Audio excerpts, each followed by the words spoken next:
নমস্কার বন্ধুরা, cook with ডিসিস ফ্যামিলিতে সবাইকে জানাই স্বাগত। শীত এসে গেছে। এই সময় প্রায় সব ঘরেই আবহাওয়া পরিবর্তন হওয়ার জন্য সর্দি কাশি লেগেই থাকে। তাই আজ এমন একটি রেসিপি আপনাদের সঙ্গে শেয়ার করে নিচ্ছি যে রেসিপিটি রোগ প্রতিরোধ ক্ষমতা বাড়াতে সাহায্য করবে এবং সর্দি কাশি কমাতেও সাহায্য করবে। আমাদের আজকের রেসিপি কাঢ়া। বহু পুরনো এই রেসিপি সর্দি কাশির ঘরোয়া প্রতিকার হিসাবে বানিয়ে নেওয়া হয়ে থাকে। তাহলে দেরি না করে দেখে নেওয়া যাক রেসিপিটি আমি কিভাবে বানিয়ে নিয়েছি। কাঢ়া বানাবার জন্য এখানে আমরা বেশ কিছু উপকরণ নিয়ে নিয়েছি। এখানে আমরা প্রথমেই নিয়ে নিয়েছি তুলসী পাতা, এরপর নিয়ে নিয়েছি আদা। আদাটা একটু গ্রেট করে নিয়েছি, দেখতেই পাচ্ছেন গ্রেট করে নিয়েছি। এবারে আমরা বেশ কিছু গোটা গোলমরিচ নিয়ে নিয়েছি। গোলমরিচগুলো আপনারা চাইলে একটু ভাঙা ভাঙা করে নিতে পারেন, কিন্তু যদি বাচ্চারা এগুলো খায় তারা অতটা ঝাল খেতে পারবে না, সেই কারণে আমরা এখানে গোটা গোলমরিচ নিয়ে নিয়েছি। এখানে আমরা বেশ কিছু লবঙ্গ নিয়ে নিয়েছি, দেখতেই পাচ্ছেন। এবারে আমরা কিছু দারচিনি নিয়ে নিয়েছি, খুব বেশি দারচিনি নিইনি, একটা স্টিক নিয়ে নিয়েছি, ওটাই আমি ছোট ছোট করে ভেঙে নিয়েছি। এবারে আমরা পরের স্টেপে চলে যাব। এখানে আমরা একটা সসপ্যান বসিয়ে নিয়েছি, এবারে আমরা গ্যাসটা জ্বেলে নেব।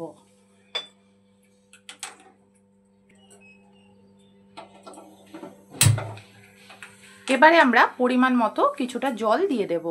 আপনারা যতটা কাঢ়া বানাতে চাইবেন সেই পরিমাণ অনুযায়ী জল দেবেন। আমি যতটা বানাবো সেই পরিমাণে আমি জল ব্যবহার করছি।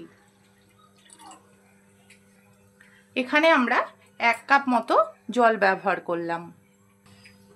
জলটা একটু গরম হয়ে গেছে, এবারে আমরা তুলসী পাতাগুলো দিয়ে দিচ্ছি।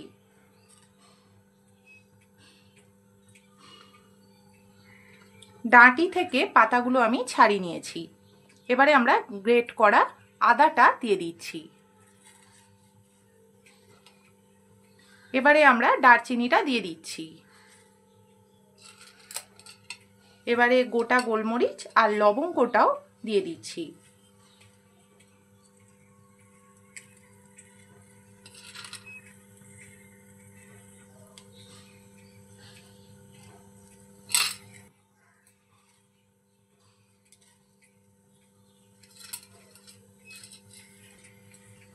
সমস্ত উপকরণগুলো জলের সঙ্গে একটু নেড়েচেড়ে নিচ্ছি। জলটা দেখছেন ফুটে উঠেছে, ঠিক এই সময় আমরা 1 চিমটে মতো হলুদ গুঁড়ো দিয়ে দিচ্ছি।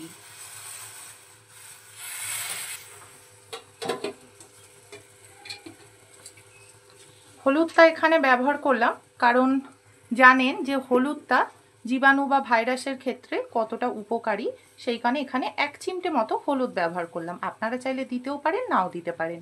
এবারে আমরা 2 টুকরো মতো মিছরি দিয়ে দিচ্ছি। মিছরিটা পুরোপুরি অপশনাল, কারণ বাচ্চারা যদি এই কাঢ়া খায় তারা অতিরিক্ত ঝালটা খেতে পারবে না, তাদের জন্য অল্প একটু আপনারা মিষ্টি ব্যবহার করতে পারেন, তাই এখানে আমি মিছরির ব্যবহার করলাম।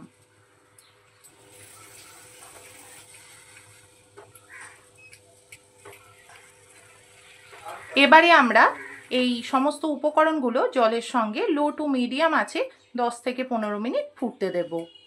এখানে আপনারা চায়ের ব্যবহারও করতে পারেন, কিন্তু বাচ্চাদের তো নর্মালি চাটা দেওয়া হয় না, সেই কারণে এখানে আমি চায়ের ব্যবহার করলাম না। আপনারা যারা বড়রা এই কাঢ়া খাবেন তারা অল্প পরিমাণে এখানে চায়ের ব্যবহার করতে পারেন। চা দিয়ে চাটা ব্যবহার করলে চাটা একদম শেষের দিকে দেবেন, কারণ চা দিয়ে অতিরিক্ত ফোটালে চায়ের যে কষা ভাবটা থাকে সেটা জলের সঙ্গে মিশে যাবে, সেক্ষেত্রে কাঢ়াটা খেতে একটু কষা টাইপের লাগবে, সেই কারণে চা ব্যবহার করলে একদম শেষে চাটা ব্যবহার করবেন। এবারে আমরা 10 থেকে 15 মিনিট এইভাবে ফুটতে দেব। 10 মিনিট হয়ে গেছে, দেখতেই পাচ্ছেন জলটা অনেকটাই কমে গেছে, আর আমরা বেশি ফোটাবো না। এবারে আমরা গ্যাসটা বন্ধ করে দেব। এবারে আমরা কাঢ়াটা একটি গ্লাসে ঢেলে নেব। আমরা এই গ্লাসে আমরা কাঢ়াটা ঢেলে নেব। প্রথমেই আমরা এখানে একটা চামচ রেখে দিচ্ছি, কারণ ডাইরেক্ট গরমটা কাঁচের মধ্যে ঢাললে কাঁচটা ফেটে যেতে পারে। এবারে একটা ছাঁকনির সাহায্যে কাঢ়াটা একটু ছেঁকে নিচ্ছি। দেখতেই পাচ্ছেন কাঢ়াটা কত সুন্দর হয়েছে। এবারে আমরা চামচটা তুলে নিচ্ছি। এবারে আমরা বাকি যে কাঢ়াটা রয়েছে সেটাই ফ্লাস্কে ঢেলে নেব।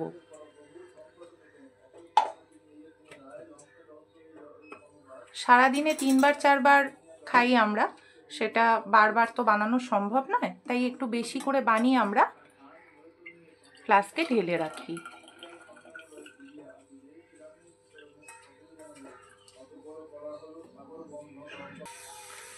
ফ্লাস্কে ঢেলে নিয়েছি, দেখতেই পাচ্ছেন।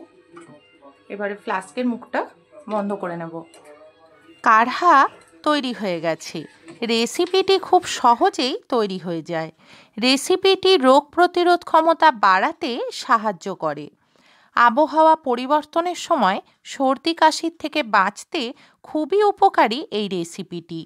এই আবহাওয়া পরিবর্তনের সময় ছোট থেকে বড় সবার জন্যই এই রেসিপিটি আপনাদের সঙ্গে শেয়ার করে নিলাম।